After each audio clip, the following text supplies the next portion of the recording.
Hello and welcome to Thermomix Adventures. Lisa here. Hey, look, today I'm going to go through how to make a simple garlic bread actually super impressive for your next outing you need to take food along to. I've got some shortcuts to share and I'm going to tell you how you can even make this gluten-free if you need to make it gluten-free. Today it's not gluten-free, but this is impressive. So come along, let me show you how it's done and let me tell you my shortcuts. So I am today going to cook it in my Fira dish that I got day before yesterday. Loving it. I think that means I will have used all three of them already in the first couple of days. I have pre-made the dough today. Now I love this dough recipe. If you're ever looking for a big dough recipe, this is a 750 gram flour recipe. So it makes a big amount. Like I've got a family of 6 and this is the size that I will make when we have pizza night, okay? Which is every Sunday with the Avana. So let's have a look at this dough. It's been proving for probably only 20 minutes, but it's a warm day today. It's 30 degrees. By the way, don't you love it how the Thermo mat just keeps everything clean? Like I haven't even had to flour that. It's so good. So I've got here my dough. It's proven for a little while. It's ready to be used. We're going to roll that out in a second. Over here, now just by the way, if you step the herb and garlic pull apart bread recipe through, it teaches you how to make the butter mix and how to make the dough, and that's where I'm up to now, because actually the technical part is the assembling. The bit that stops most people making it is the assembling.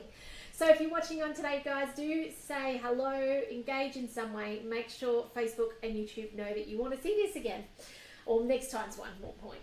So in here it has some herbs. Now I do have fresh herbs, but you know what, if you don't have fresh, use some dried. It has dill, parsley, basil, and that's it, and garlic.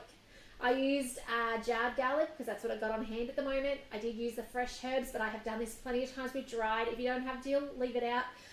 And then it's normally whips up cream in there. I don't have time for that at the moment. My life is not slowing down quite yet. So I just used half a block of butter. So 250 grams of butter. Put it in there, cubed it up, put it in there, speed 5 for a couple of seconds. Gave it about the time it took for this to rise, and then I blitzed it again, and you can see how super smooth that is. So I've completely cheated on that, but you know what? Sometimes you just got to. If you want to make your own butter, do it. It is amazing. I just didn't have the cream for it, and yeah, shortcuts. Okay, when you need to make them, the Thermomix can make that shortcutting super easy. So what I'm going to do now is I'm going to roll this out into a big rectangle. As I said, the bit that stops us making it sometimes is actually this part, but it's actually super easy. Now you can make this bread dough in advance. I would suggest rolling it out and putting it in the fridge rolled out so that it's ready to go when you want to use it. You can freeze bread dough, but again, it's one of those things that if you freeze it, you're going to remember to get it out with enough time to use it. So it's up to you. If you are going to freeze it, try and freeze it again the way that you want to use it later, so that you've got then it ready to go. It's not a matter of defrosting and then having to roll it and shape it. Okay, now I'm making this into a big rectangle. Sorry, I'll get that camera a little bit sorted. So this is my Thermo mat I'm rolling it on. So I'm going to end up about the size of the Thermo mat, I reckon. The thinner you roll it, the thinner your pull apart becomes, the bits. Otherwise, a bit like scrolls, right? If the thicker you start with, the thicker it ends up.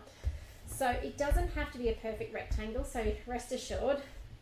And I can actually go continue, and this is what it's going to tell me to do. It says preheat my oven to 180 degrees, knock down the dough. I didn't bother knocking it down, I rarely do. And then roll into a rectangle about 8 millimeters thick, so just less than a centimeter.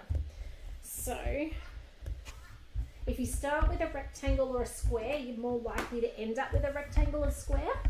Anyone ever notice that? You'll particularly notice that if you ever make wraps, okay? Tortillas are part of my bread course as well. Learn to make amazing wraps with your Thermomix. You'll never be able to buy them again. Okay, there we go. Nice and rectangular. It's nearly the size of my bread mat. Look at that. Okay, next. Dust with a little flour to prevent the butter from sliding. Don't have flour, I'm just going to skip that. There is a lovely video here to help you. So remember to keep an eye out on the screen for those videos when you need them. Spread the herb butter over the dough using a butter knife spatula. Cut the dough into, then use your spatula to cut the dough into parallel pieces. It says 6 strips, 3 to 4 centimeters wide. Okay, so let's get this dough on. I don't think I've ever actually put flour down. I don't know that I've ever read that part of the recipe. I think I went straight to the video. Because I don't know about you, but I like to see what I need to do more than read it. As you notice, I don't read well, especially when I'm nervous and online. So, just out with this butter. And as I said, if you've never made butter in your Thermomix, put it on the to-do list for your holidays this year. It's amazing. So, it only does 6 strips. Oh, that way, that's why. All right, let's just spread this out. It's like buttering a massive piece of bread. Now, the reason they made mention of what to use to cut it is they don't want you to cut through your Thermomat. Okay, one of the things I love using is this. I don't think they sell this in the mix shop anymore, but it's a stainless steel one. I don't know how sharp the stainless steel is, but yeah, being careful you don't slice through, because nothing worse than wrecking your amazing Thermomat. Alright, it's actually melting. It's so warm today here that as I do this, it's actually melting. It's a fair amount of butter. By the way, I think you could do it with Nuttalex and those sorts of butters as well. There's no reason why you can't. Can you guys see how greasy it's looking because it's melting? It's alright. Alright, that'll do us. So now, I'll grab, just don't want any massive chunks, okay? It doesn't matter if it's kind of a little thick, but you don't want huge chunks. So it said 6 bits, right?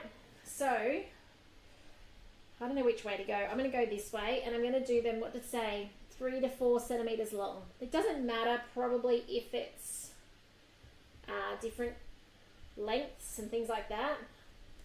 So I'm just cutting it. Can you see how I'm cutting it through? I'm making them about the same width. So it's 3 to 4 centimeters wide. Remember, this is going to have a 10-minute prove afterwards to kind of get a bit more fluffiness. If you make these different widths, then you're going to end up with different heights in your dish. By the way, if you don't have a Fira, you do want something with a high side, okay? So I have used springform tins before.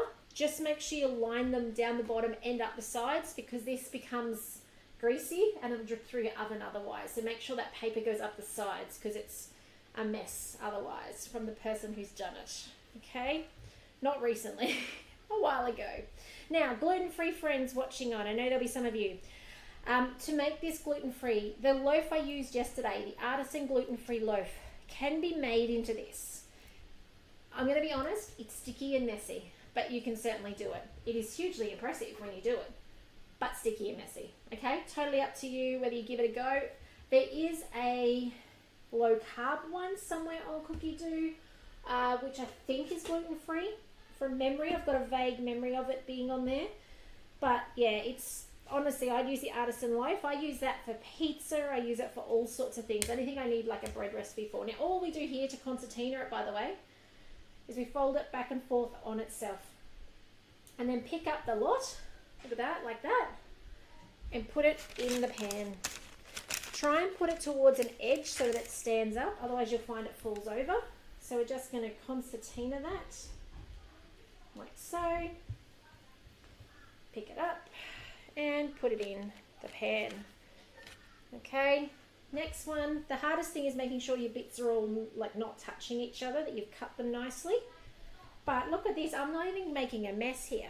Like, how cool is that? I've got all this greasy butter and I don't even have a mess yet. Like, it's unheard of. It's actually really easy when you've got the tools like a Thermomix and a Thermomat, and you've seen how to do it. Like, look at that, easy. I'm not being too particular in here how it goes down, because it'll look amazing. This is going to puff up beautifully anyway, so don't worry too much about this. Although I am wondering if my dish is going to be too big. That's okay if it is. I'll just fold the side up. So I'm leaving the messy ends to the end. Let me grab this one. If you want to make it stretch further, by the way, make your bits you cut smaller. You know how I've done about 4 centimeters? Do 2 centimeters so that you're getting smaller but more width in it. All right, last 2 bits, and then I'll show you what this tray looks like. It's actually doing pretty well. This bit's a bit funky, it's a bit skinny. So what I'm going to do is I'm going to grab my rolling pin. This is probably the only time I'm going to get messy. And I'm just going to try and roll it to make it a bit wider, just so that we can use it. Otherwise it's going to sit a bit funny in there. So I'll just see if I can roll it a bit. All right. Probably could have done with a bit more butter on that bit. Anyway, unlucky whoever gets that bit. And then let me just bring this over so you can have a better view. There's one more bit to put in it. Just see. That's the bit I want to fill. So now we just grab this last bit. By the way, a little tip is put the flat side at the top. See how in this one it's got curvy edges? Put it at the top. Now you can see I haven't completely filled it. That's okay. Just crease sides up a little bit. Don't worry too much about it. Trust me, in the oven, they're just gonna it's gonna be phenomenal. It's gonna look beautiful, impressive. Now at the moment, it doesn't look hugely impressive. It looks like a whole lot of wiggly snakes in there, right? Trust me, when it comes out the oven, it's gonna look amazing. It does need a rest at this point in time. So I would say, just let me make some space. Use your Thermomat now. Okay, this is actually the time when I will preheat the oven because otherwise the oven's going to be preheated too long. If your oven takes a long time, obviously preheat it earlier. So here we go. Fold each strip, put it together, and then leave to proof for a further 10 minutes or 20, whenever you get to it's fine. This would be the point as well, that if you want to completely prep it and have it ready to cook, you could freeze it at this point, not in your dish. I would actually freeze it.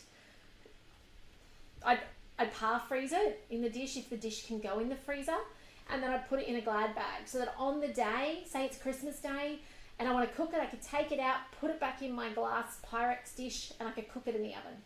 Make sense? So freezing it at this point in time, don't leave it permanently for the next 4 weeks in the container you're going to cook it in, but pick out, par freeze it, lift it out on the baking paper, put it into something that's airtight, put it in the freezer, let it sit there until you want it. How cool is that you've got the ability to do that? Bake for 40 to 45 minutes at 180 until golden. Now, of course, if you make this into little minis, I have seen this done beautifully into little ring forms, the little tiny ones, where you've actually got like 4 little individual ones that are like this high in there.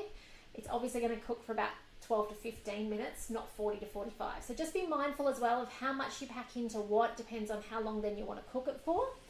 And then allow it to cool for 5 minutes and serve it up. So that's it. That's as simple as it is. This is a classic. If you've never tried it, please put it on your to-do list. You will impress yourself, you'll impress those around you. And once you've done it once, like there's the possibilities of what you could use this for is endless. Like it could be Vegemite and cheese. It could be leftover caramel sauce from my Easter grazing box. It could be so many different things, okay? So yes, garlic bread today that will be beautiful on the table and so incredibly fall apart, soft, just delicious, garlicky, just next level. Like you've turned something that's a garlic bread in alfoil into something phenomenal. But it could be more. So just, keep your mind open as well of what else you can use as fillings for this. It could be tomato and cheese. Just about anything goes in this, right? Cinnamon, you can make kind of scroll equivalents, but in a pull apart. So many different options. Anyway, that's enough for me today. Just a quick reminder, $29 bowl offer ends tomorrow. So if you've got someone thinking about a Thermomix, chase them up for me, please. Send them my details. I'd love to help them get a Thermomix on the bench. And then, more importantly, get the most out of it going on from that, because it's great to have one, but if you don't know what to do with it, it's really hard. So, otherwise, that's it from me today. If I can do anything to help you with your Thermomix, reach out. I love to hear from you. But I hope you're finding this series inspiring and that you'll go make these videos and that you'll actually get confident with your Thermomix. If you haven't got the downloads yet, over to tmxingadventures.com.au, you will find it under the blog. So go over there, do that. Those of you last night, a lot of you got my gift giving ebook on the newsletter. If you got my newsletter last night and you haven't clicked on the email and checked out that gift giving ebook, don't forget to do that. But otherwise, guys, take care, and I'll see you again in another video soon. And hello, Gail. Lovely to have you on. So nice to see you. Take care, and I'll see you soon. Bye for now.